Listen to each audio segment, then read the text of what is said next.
Overthinking का मतलब नहीं पता तो और बताओ मौसम कैसे चल रहा है प्लूटो पर। ओवरथिंक करना उससे कहते हैं जब तुम एक नॉर्मल सी बात लो और उसके बारे में सोचो और सोचो और सोचो और सोचो और सोचो और सोचो और सोचो और तब तक सोचते रहो जब तक तुम्हें खुद से नफरत नहीं हो जाती। ऐसा समझो कि ओवरथिंक करना ना एक बच्चे को स्विंग पर से धक्का देने जैसा होता है। तुम उसे धक्का नहीं देना चाहते पर तुम दे देते हो और जब तक तुम्हें रियलाइज होता है कि तुमने क्या कर दिया बहुत देर हो जाती है। इस मेटाफर का तात्पर्य ये है कि मनुष्य को इस बात का ज्ञान होते हुए भी कि ओवरथिंक करने से उसे कुछ प्राप्त नहीं होगा, वह बेबस होकर ओवरथिंक करता ही जाता है और जब तक उसे होश आता है वह अपना कीमती समय खो चुका होता है। Oh fuck. पता है कैसे जब हम किसी से कॉल पर बात करते हैं तो हम अजीब अजीब सी चीजें करने लगते हैं, जैसे पेन लेके बुक में घिच घिच करने लगते हैं, अपने नाखूनों से कुछ स्क्रैच करने लगते हैं, गलती से किसी मासूम पर गाड़ी चढ़ा दे। वार्निंग, गाड़ी चलाते समय फोन का इस्तेमाल ना करें, ये चीजें सिर्फ जोक्स में अच्छी लगती है, असल में नहीं। ऐसा ही कुछ तब होता है जब तुम ओवर थिंक करते हो। तुम सोचते सोचते अपने दिमाग में घुस जाते हो और तुम्हारी बॉडी ऑटो पायलट पे चली जाती है। फिर जब तुम अपने दिमाग से बाहर निकलते हो तुम सोचते हो हाँ मैंने ये सब कब कर दिया, मुझे तो पता ही नहीं चला। क्योंकि जब तुम ओवर थिंक करते हो तुम एकदम गहरी सोच में पड़ जाते हो और तुम्हें कोई आइडिया नहीं होता कि तुम्हारे आसपास क्या चल रहा है। तुम बस अपनी छोटी सी दुनिया में खोए रहते हो। तो एक बार क्या हुआ था ना, मैं ब्रेड लेने गई थी। मैं मॉल में एंटर होने ही वाली थी कि मेरे मन में एक कमाल का पैराडॉक्स आया कि सबसे ग्रेटेस्ट नंबर जो होता है वो इन्फिनिटी होता है और इन्फिनिटी वो नंबर होता है जो कभी एंड नहीं होता। तो अगर हम इन्फिनिटी में 1 ऐड कर दें तो क्या वो इन्फिनिटी से भी बड़ा हो जाएगा? मतलब अगर हम एक तरफ इन्फिनिटी लें और दूसरी तरफ इन्फिनिटी +1 तो फिर तो ये ज्यादा हुआ। लेकिन अगर ये नंबर इन्फिनिटी से ज्यादा हो गया तो फिर तो ये नंबर इन्फिनिटी हो जाएगा, क्योंकि इन्फिनिटी का तो मतलब ही ग्रेटेस्ट नंबर पॉसिबल होता है। यार this math is not mathing यार। तुम्हें लग रहा होगा ओवरथिंक करने का तरीका थोड़ा कैजुअल है। मेरी बात अभी खत्म नहीं हुई। तो मेरे मन में तो कैलकुलेशंस चल रही थी पर मेरा शरीर ग्लिच मार रहा था। तो जब मैं मेरे ख्यालों से बाहर आई मैंने रियलाइज किया कि मैं मॉल के अंदर आ चुकी हूँ। मेरे हाथ में एक चाकू है जो मैंने शायद पिछले आयल से उठाया है। मैंने ब्रेड ले भी ली है और तब से मैं इस बारबी डॉल के सामने खड़ी हूँ। हाँ ये कब हुआ? मैं तो अभी बस एंटर ही हो रही थी। क्या मैं टेलीपोर्ट हो गई? ये सब मैंने कब कर लिया? मेरे पास तो कोई मेमोरी ही नहीं है। मुझे लगता है एलियंस होते हैं।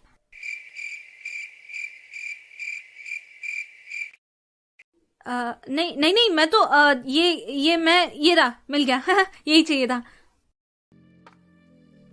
अब वो दोनों मेरे ही बारे में बात कर रहे होंगे। पता नहीं कब से खड़ी थी मैं उधर, कर क्या रही थी मैं। सोच रहे होंगे कितनी अजीब लड़की थी। 2 पल का भी चैन नहीं है ना तुझे? पहले इन्फिनिटी +1 अब इन दोनों के बारे में सोच ले। क्यों सोचती है तो इतना? अपने दिमाग से कभी बाहर तो आ जा। एक तो मुझे कोई ये बताओ कि वहाँ पे बारबी डॉल, चाकू और स्क्रू ड्राइवर इतने पास क्यों रखे थे? अब क्या करूँ इसका? गलती से जहर ले लिया होता तो शायद उसका कुछ कर लेती। इन्फिनिटी +1, इसलिए मुझे मैथ नहीं पसंद। ओवरथिंक करने के लिए ब्रेन को किसी रीजन की जरूरत नहीं होती। ये कुछ भी उठा के ओवरथिंक कर लेता है। जैसे जब तुम किसी को कुछ कह देते हो वो तुम्हें पहले तो नॉर्मल लगता है पर फिर जब तुम्हारा ब्रेन उसके बारे में सोचने लगता है तब तुम्हें रियलाइज होता है कि कितने घटिया इंसान हो तुम।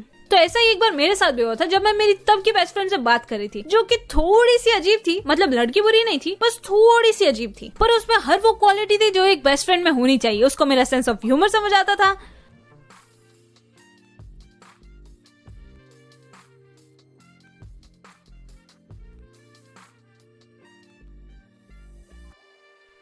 और क्या ही चाहिए होता है एक बेस्ट फ्रेंड में। तो एक दिन ना हमारा ग्रुप प्रेजेंटेशन था तो उसने good morning everyone I am from group 4 की जगह कह दिया good morning everyone I am group 4। अब तो घर जाने के बाद हम दोनों ऐसे ही चैट कर रहे थे तो मैंने मजाक में बोल दिया कि तूने तो बहुत अच्छा प्रेजेंट किया ग्रुप 4।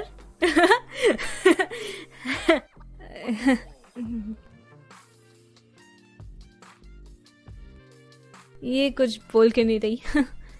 बुरा तो नहीं लग गया? शायद इसको बुरा लग गया। ऑफ कोर्स बुरा लगा होगा, लोग हंस रहे थे उसके ऊपर। क्या नीच इंसान हूं मैं। मजाक की भी हद होती है यार, क्या जरूरत है बोलने की? कोई और बात नहीं है तेरे पास करने के लिए? नई दोस्त बनानी पड़ेगी। LOL? इतनी देर बाद मैं रिप्लाई किया और LOL? Oh I am sorry, वो मैं पहले इमोजी ढूंढ रही थी पर मुझे कोई मिला नहीं तो मैंने बस LOL लिख दिया। फिर मेरी मम्मी ने मुझे बुला लिया तो मैं चली गई। मैंने जब आके देखा तो वो मैसेज सेंड ही नहीं हुआ था और कीबोर्ड भी खुला ही रह गया। तो देखो शायद टाइपिंग बता रहा होगा।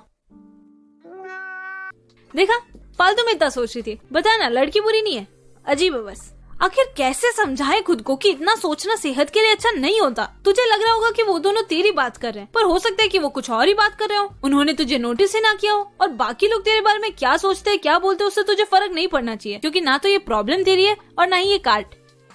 हाँ नहीं, सही में ये मेरी है, तेरी पीछे रह गई।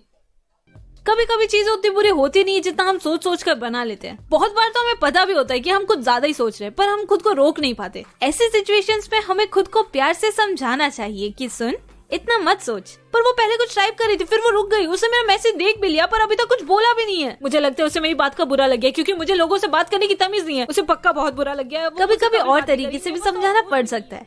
हाँ।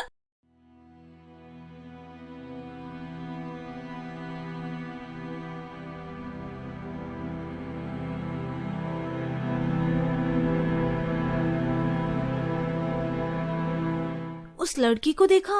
हाँ ना, काफी अजीब थी, बहुत क्रीपी थी। उसके हाथ में चाकू भी था, पता नहीं क्या कर रही थी।